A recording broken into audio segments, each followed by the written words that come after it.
Hello, good morning. Welcome to Carlos and Lisa Live. I'm Lisa Remillard. And I'm Carlos Amezcua. Welcome to our YouTube Live channel. We're going to try to do this every day about this time. Yeah, so what time is it? It's about 9:45, 9:50? Yeah, somewhere in that time period, so that we can talk about, because, you know, we're news people. Of course. And we love news and we love what's going on in the world, and we just we want to share with you what's going on that we don't talk about on our talk show on Carlos and Lisa. Yeah, we talk about the issues, but we don't report news. So this gives us a chance to be a little bit more analytical about what's going on in the world. In the world, and there's so much going on. There's so much happening. We can't really avoid it. So here we are. It's been an interesting couple of days. Yesterday, of course, was the acquittal of President Trump. And also the State of the Union, all in the same day. What a historic day! As we speak, the president is speaking at the White House, kind of what some are calling a victory lap. He's got all of his people there. His family is there, and not to mention this morning. Not to mention this morning was the prayer breakfast as well, which there's a lot of buzz about, just because House Speaker Nancy Pelosi was there, and the president took some jabs at her and the other Democrats that voted against him, as you would expect. However, perhaps not the right venue to do that. Maybe what he's doing right now is a better venue for that. Yeah, but it's interesting because you have to kind of take a back seat and just look at everything that's going on that's happened in the last week. This is going to be one for the books. No, there's when so you much think happening. about what happened in the last couple of weeks with the impeachment, the argument with the House managers for and against Mitt Romney deciding that he, being a man of faith, had to vote guilty on one of the counts of impeachment, one of the articles. This morning, the president just a few minutes ago pointed to the other Utah Senator, Mike Lee, and said, your numbers are going to go way up. You're going to be the most popular senator because my numbers in Utah are off the hook. They're way up. Yeah. And he says, I'm sorry about Mitt Romney. I mean, he actually said that. I'm sorry about Mitt Romney. Well, Mitt Romney responding this morning to a lot of media outlets who kind of were asking him, this is a huge political gamble that you took, and nobody in the Republican Party joined you in that. And he said it was something he just had to do. He had to vote his conscience, and that's what happened. And he said that he has broad shoulders, he said, to take whatever consequences come his way. He's been that guy for a long, long time. People who know Mitt Romney know that he's a man of principle and that he was going to do what he was going to do no matter what. And he felt compelled to side with the Democrats. He's the first politician to ever vote guilty to a member to convict a president of his own party. Yeah. That's saying something. There's an asterisk in his name now that Senator Mitt Romney did that. But then this morning, at the National Prayer Breakfast, and I've been to I've been to a few of those, 3 of them actually, and have watched the dynamics between the politicians and people of faith, the clergy who speak. So just before the president spoke, someone gave a glowing talk about Jesus and loving one another, being a good neighbor and all that kind of stuff, and then Trump gets up and says, I'm not sure about that. So, I mean, to be in the audience when Donald Trump is speaking is very entertaining because you never know what's going to come out of his mouth. I mean, is entertaining the right word? Well, I'm not sure. It may be polarizing to some people, but from a pure observational standpoint, he will make you laugh, and then you'll think to yourself, should I have laughed at that? Or is he trying to make me think? And in that venue, that's a really interesting venue. I just think it's the wrong venue to behave that way. Yeah. Just because it is supposed to be a morning of faith, and that's how it was founded to be. It was supposed to be a way for the religious organizations in the country to all come together, and then politicians started joining that. And in the past, that breakfast, that event has been about faith, healing, love, unity in this country, what it stands for in the United States, and to just kind of throw some political jabs at opponents, I just think it's the wrong venue. Donald Trump continues to prove every day that he's not a politician. He doesn't really play the political game. He doesn't talk the way other politicians. He's not a statesman at all. He's a guy who kind of carries 2 6-shooters and does his thing, and there's a lot of collateral damage along the way. There's a lot. Okay, let's talk about something else other than him. What? Okay, but also along the lines of voting in the election. So there is I just heard this. Iowa, they're still not done. They're still not done in Iowa. And now the DNC wants a recount. What? I guess the Pete Buttigieg and Bernie Sanders are like neck and neck still no official full count. It's like just partial. How about Pete? How about Pete? Wow. Interesting. Very interesting. This mayor from small Indiana town is kicking butt. Well, he campaigned real hard Shadow. there. Yeah. Well, he campaigned really hard there, and so that's paying off for him. But what I was going to say is there is a assemblyman out of the Bay Area who has introduced some legislation. I hope you're sitting down for this. I am sitting down. That would require everyone in the state of California to vote. Now, I know we're everybody of age. This is not communist China. Everybody of age. And you have to vote this way. That's the next thing that's coming. California's crazy. Isn't that insane? That's crazy. Well, that's the whole point of the right. They did pass a law that everyone has to have health insurance. Well, right. So, I mean, it's not that far of a leap if you think about where we are right now with the legislature. Well, that's fair. So, so that's something that I think we're going to explore a little further.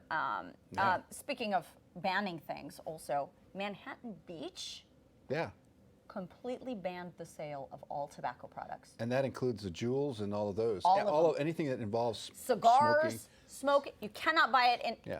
A couple years ago, they said you cannot smoke on the streets in public in Manhattan Beach. They were one of the first ones to do that, And now they're saying ban it altogether from sales. Well, so think about that. All those there's a lot of small stores, a lot of small shops in Manhattan Beach that they're like 7-Elevens, but they're not 7-Elevens. Like private. They're just little private businesses, and they're on several corners because that's the way that community is built. Right. All of them sell tobacco, every one of them. Gas stations, small, and of course 7-Elevens do as well, but you have to really look hard to find a 7-Eleven. Right, right there. Isn't that interesting? And they're upset. Oh, I know. Those shop owners are really livid. Upset. And there was only one dissenting vote in the city council, and she was just saying that, which is, kind of. Was Mitt Romney in that council? he was also sitting on the city council in Manhattan Beach. No. So that's interesting. And then my other favorite story of the day is a assembly member out of Diamond Bar is because how many times have you taken a horrible DMV photo? Oh, I love this one. Yes. Don't you love this story? Yeah, I heard about it yesterday on the phone. I was listening to, on the radio. I was listening to KNX. Yeah. So you can take 3 DMV photos and choose your favorite. For a small donation. I have to say something about this. I love this. Every picture I take looks exactly the same.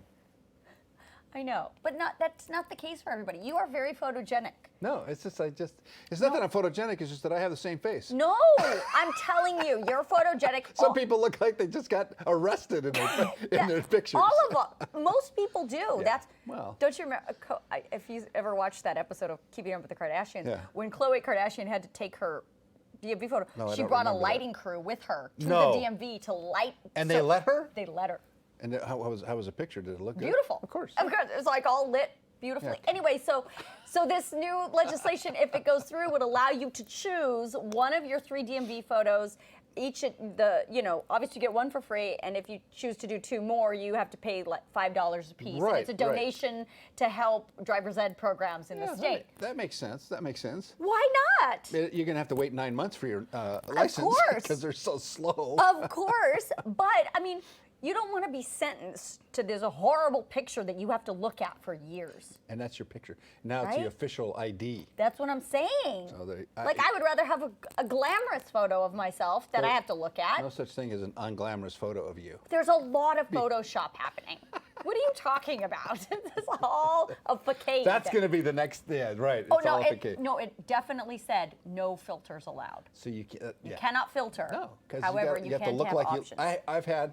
Because one of the license picture that I had for a long time, I didn't wear my glasses. Oh, that's interesting. Did they let you? And I had a mustache in one of them. So, I didn't wear like my glasses. Every thief in America. Yeah. So I go to TSA, and the guy goes, "Is this in disguise?" It's funny. I had one guy go, "Excuse me, sir, but is this you?" That's awesome. Fortunately, I had my old driver's license behind my current driver's license. Right. And I said, yeah, this is me with glasses. This is me without glasses. And I went, this is me without glasses. Just me with glasses. So yeah, funny. I mean, I get it. That's funny. I get it, yeah. So anyway, so that's what's happening. A regional facsimile of yourself. Right. And then I wanted to... What else? Thank you for watching Carlos and Lisa this morning on KDOC, of course. Yeah. Good show. Good show. But tomorrow's show is our Oscar preview show. Oh, yeah. What's today? Thursday? Today's Thursday. Tomorrow's Friday. Days just fly by. I know. So I heard 1917 from some friends. I heard it's really good. High expectations. Yeah. It was a 50-50 split. Some loved it, some didn't think. Really? Because of the hype, people had high expectations. I always think it's better to go to a movie without any expectations at all. Right. Like, you know, I think Star Wars has kind of jumped the shark because you want everything to be as good as... Don't. Yeah, Don't even go there. The nerve. How dare you, nerve. sir? Bob Iger, speaking of Star Wars, I wasn't even going to bring it up, but since you bring it up, okay. Bob Iger this morning. The head of Disney. Correct, the head of Disney, said that they are, in fact, talking about a new Star Wars trilogy written by the guy who did Rise of Skywalker. Okay. Rise of Skywalker, right? That's the second one that just and recently J.J. came out. Abrams wasn't in that group? No, okay. And he said they're focusing on television. So it's not going to be a movie. Isn't that interesting? So much for the death of TV, right? Right? Yeah. Hello, Disney Plus, I think probably is what's going on. And something you can watch on your phone and something that's quick, probably short episodes. I don't know. I mean, obviously the success of The Mandalorian is showing them that works for them. Good content is good content is good content. It doesn't matter, you know. So anyway, back to the reality. Oscar show tomorrow. Oh yeah. So I watched The Irishman. I did too. I did not think that was the best movie of the year. I agree. I didn't think it was the best movie ever, really. I mean, it's just a regular kind of. I thought Goodfellas was great. Yeah. Goodfellas, it was a really good mafia movie. Godfather was the classic. Classic. This did not rise to that at all. Even though it was just long. All that star power and still. I'm sorry. It was just long. You know, I know Scorsese's a terrific director, Yeah, of course. but that movie just went on and on and had no point. I know. So, Once Upon a Time in Hollywood, a very typical Quentin Tarantino movie. Yeah. I saw it and it was. Again, huge star power, Brad Pitt, Leonardo DiCaprio, Margot Robbie, like everybody's in this film. In this movie. Our guest who's on the show tomorrow, Michael Madsen. Michael Madsen is in that movie. Also in that movie, and he's on our show tomorrow to talk about it. Right. Really slow, drawn out Tarantino type movie, and then at the end, the last 3 seconds, it's power packed. Super gory. Yeah, and you just go, oh, What? I didn't need to see that. Yeah, and like, my eyes. Yeah, well, yeah. So anyway. If you saw Helter Skelter, that's kind of Helter Skelter all over the place. Oh, Ken Davis just walked by. Oh, our next guest. Okay, so what else is up? In our Oscar show tomorrow, we're also talking about all the storylines that you will see. Kind of everybody's going to be talking about at the Oscars, and our friend Tiffany Taylor from The Hollywood Reporter is here. She's going to handicap it all for us. Totally. So, all right, so we've gone you need to do your the Oscar gamut poll. From the impeachment, pro-breakfast, to the Oscars. We do it all here. What a week. What a week I'm having. All right, so don't forget to watch us on KDOC if you're in LA from 8 to 9 in the morning. You can catch us, of course, on our YouTube channel here. Also, we have Instagram videos. We have our BEOND.TV, BEOND.TV platform that we're on. And we have the coolest thing is you can take us with you. You can listen to this nonsense on a podcast. Lucky you. On all the podcast platforms. That's where we be. Yeah, and of course our friends over at KSL. We are on the KSL app. TV app. Yep, in Salt Lake City. Up in Salt Lake City too. Yeah. And if look, if you know anybody at KUSI in San Diego, we want to go back home to do. We want to be there on their platform. So call them up. Yeah, call them up. Tell them. Say, hey, Mr. McKinnon, I like Carlos and Lisa. Can you put them on? Bring them back. Bring them back. Yes, we would love that. Well, thanks so much for being with us today, and we'll be back again tomorrow to talk about the Oscars, no doubt, and whatever happens today with Nancy Pelosi. I'm tired already. All right, see you next time.